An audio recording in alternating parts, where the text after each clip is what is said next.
Tanzania imejenga reli ya kisasa nzuri kuliko ya kwao. Wanajua utalii wa Tanzania unakuwa, wanajua bandari inafanya vizuri. Na baadhi ya viongozi wa vyama vya siasa vibaraka, wengine wanatokea huku Songwe, wapo tunajua wamehifadhiwa katika taifa fulani. Na mimi siogopagi kusema, kama sikuogopa Simba nikiwa na miaka 15 tu aliyetaka kuchukua ng'ombe wa babangu, nitaogopa mavibaraka wanaotaka wavamie nchi yetu?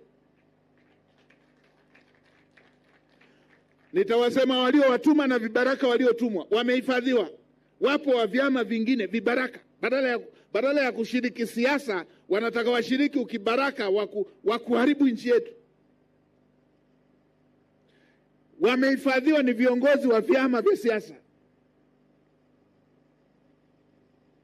Mmoja wapo ndio kapewa bilioni 5, dola milioni 2. Akiwa kwenye chama chake tulikuwa tunaombana M-Pesa humu. Haya mambo ya vyama si tunaombanaga mafuta, tunaombana M-Pesa. Juzi tu kupata ukibaraka kageuka tajiri, anapewa bilioni 5, anakaa hoteli ya kitalii miezi 6. Wale waliompa hizo hela wanataka azirudishaje? Kama ninyi amshtuki, wanataka wazirudishaje zile fedha? Mwalimu Nyerere alisema Mtanzania wa kawaida hawezi kununua watu kabla kwanza yeye hajanunuliwa. Wanapewa hizo fedha, watazirudishaje? Kwa ahadi ipi? Kama sio hicho chama kimesema tupeni hela sisi, tukiingia sisi mtachukua uranium, mtachukua na gesi, mtachukua na makaa ya mawe, watarudishaje zile fedha wanazowapa? Hizo fedha wanazopewa watarudishaje wale waliowatuma?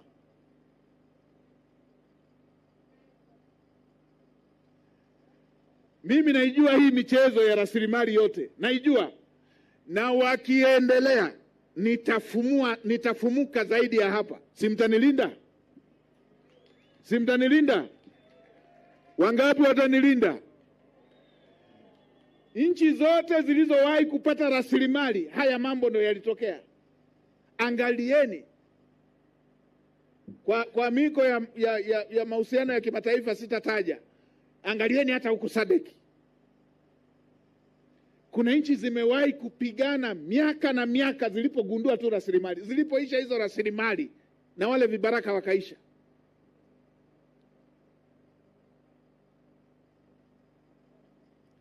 Sasa hata watu wengine mkisema uchaguzi, hivi kweli kwenye ukanda wetu huu kuna nchi inaobadili viongozi kama sisi?